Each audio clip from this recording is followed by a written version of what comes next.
I've never missed a service in 30 years. Father Jordan Brown knew he wanted to be a priest since he was 16.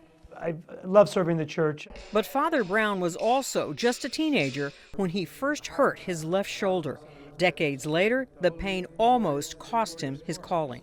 I'll start with the baptism. Holding an infant was excruciating pain. Father Brown was the perfect candidate for a newly FDA-approved shoulder replacement made of a pyrocarbon, not the traditional metallic and plastic. The weak link is that plastic.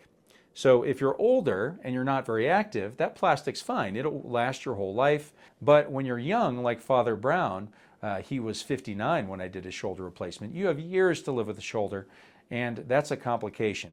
The ball will move, causing wear and tear, and patients end up needing a second replacement surgery.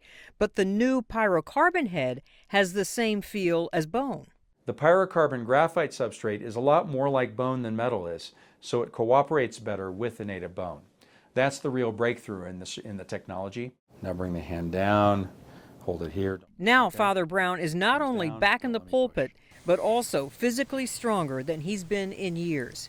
A year ago, my arms were shaking to do a push-up. Now I have no problem. Like this Sunday, I'll be holding the chalice for like 30, 45 minutes. I'm Marty Salt reporting. Into the life